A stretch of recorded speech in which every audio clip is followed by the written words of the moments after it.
बहू। सरिता की शादी एक अच्छे परिवार में हुई है। उसका पति रोहन उसे बहुत प्यार करता है। घर में उसकी सास शांति और ननद मीनाक्षी भी है, जो सरिता के किसी काम में दखल अंदाजी नहीं करती। लेकिन फिर भी सरिता को ऐसा लगता है कि दुनिया की सबसे ज्यादा बेचारी बहू वही है और सबसे ज्यादा अत्याचार उसी पर हो रहा है। माँ जी, ये लीजिए आपकी चाय। अरे बहू, तूने इतनी ज्यादा चीनी क्यों डाल दी चाय में? हाय हाय माँ जी, मैंने तो उतनी ही मीठी बनाई है जितनी मीठी आपको पसंद है। माँ जी, आपको तो मेरे हाथ की चाय अच्छी ही नहीं लगती। जब देखो कुछ न कुछ कमी निकाल ही देती हो। अरे बहू, तू एक बात के पीछे ही पड़ जाती है। मैंने ऐसा कब कहा कि तू रोज चाय खराब बनाती है? सरिता अपने कमरे में चली जाती है और फोन उठाकर अपनी माँ से बात करती है। हेलो माँ, कैसी हो आप? क्या कर रही हो? मैं तो ठीक हूँ, पर तू बता, तेरा मूड कैसा है? तेरी आवाज से लग रहा है कि कुछ तो हुआ है तेरे ससुराल में। अरे क्या बताऊँ माँ, यहाँ तो हर समय मेरे साथ बहुत बुरा व्यवहार होता है। मैंने अपनी सास के लिए इतनी अच्छी चाय बनाई, लेकिन मेरी सास चाय पीते ही मुझे 4 बातें सुना दी।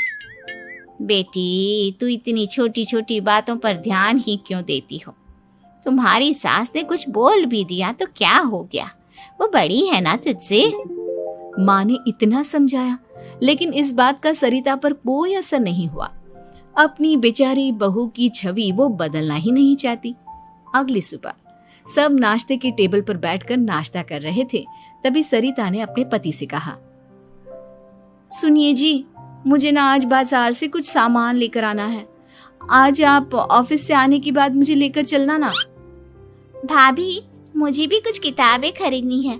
आप दोनों जा ही रहे हो तो मेरी किताबें भी ले आना। लो, अभी तो बात ही की है बाजार जाने की, तो एक फरमाइश आ गई।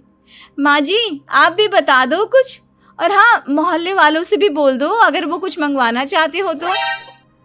बेचारी मीनाक्षी अपना सा मुंह लेकर रह गई। ये सब देखकर रोहन से चुप नहीं रह गया और वो गुस्से में बोला, सरिता, क्या हो गया है तुम्हें? मीनाक्षी ने तो सिर्फ किताबों के लिए बोला है। तुम्हें मीनाक्षी से इस तरह से बात नहीं करनी चाहिए। माफी मांगो उससे अभी। क्या? मैं माफी मांगू? दिन भर आपके घर के काम करूं मैं, आपकी और आपके घर वालों की बातें सुनूं मैं, और अब माफी भी मैं मांगू? ऐसा कभी नहीं हो सकता।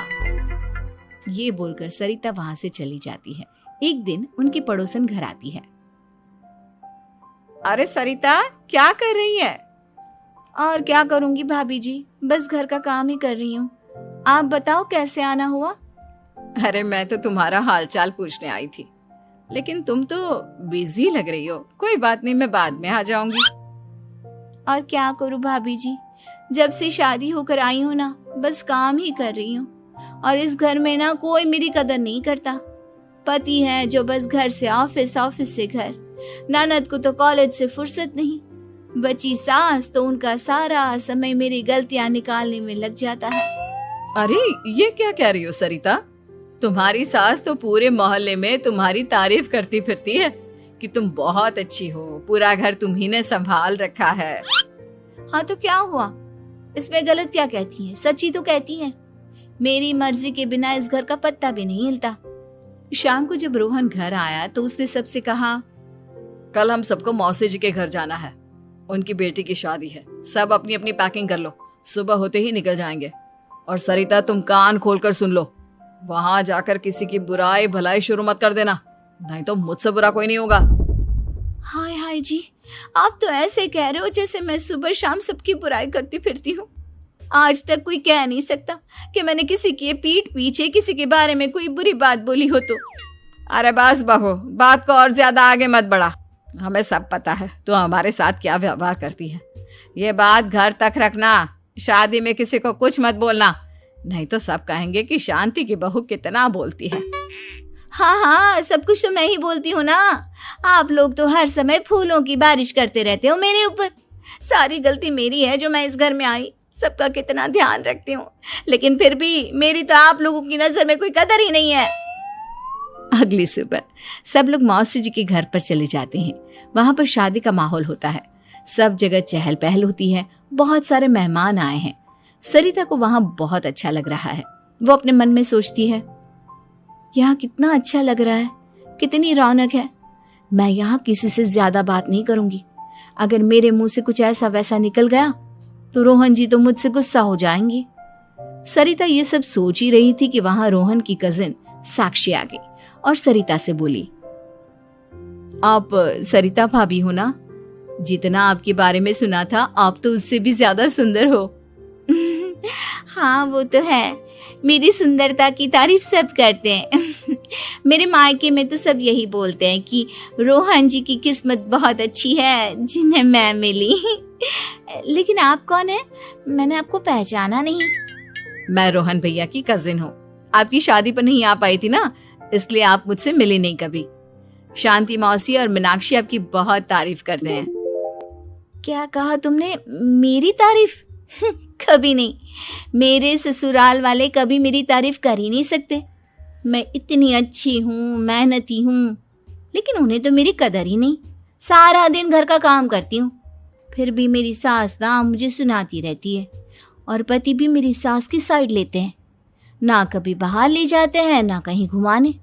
अगर घुमाने के लिए कभी बोल भी देना तो उनकी बहन बीच में आ जाती है। मैं कैसे रह रही हूँ उस घर में ये मैं ही जानती हूँ। सरिता की ये बातें सुनकर साक्षी को बड़ी हैरानी हुई। अब वो हर किसी के सामने अपनी बड़ाई और ससुराल वालों की बुराई करने लगी। रोहन और शांति को सरिता पर बहुत गुस्सा आया, लेकिन वो चुप रहे। अगले दिन जब वो अपने घर पर आए, सरिता, तुमने क्यों सबके सामने मेरी इज्जत का तमाशा बनाया? तुमसे बोला था ना कि चुप रहना। अजी ऐसा भी क्या कह दिया मैंने जो इतना भड़क रहे हो? तुम जहां जाती हो अपना रोना शुरू कर देती हो, कभी किसी दूसरे की बात ही नहीं सुनती, बस अपनी कहती रहती हो। तुमने सबके सामने हमारा तमाशा बनाकर रख दिया है। हे भगवान, मुझे अपने पास बुला ले। जिस घर में मेरी कदर ही नहीं उस घर में मेरा क्या काम? अरे क्या करूंगी मैं यहाँ रहकर?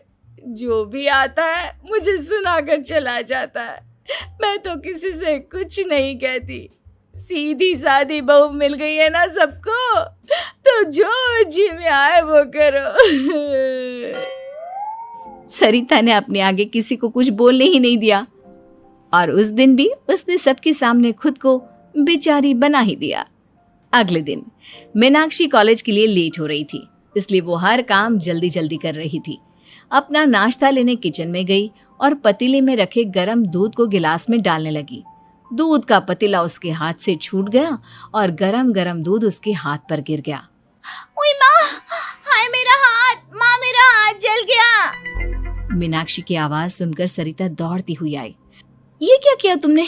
तुम्हें नाश्ता चाहिए था तो मुझसे बोल देती, मैं क्या मना करती थी? अब पता नहीं कितने दिन की मुसीबत पाल ली तुमने।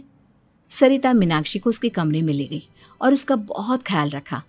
उसका इस तरह से ख्याल रखना शांति और रोहन को थोड़ा अजीब लगा। माँ, सरिता के दिमाग का भी कुछ पता नहीं।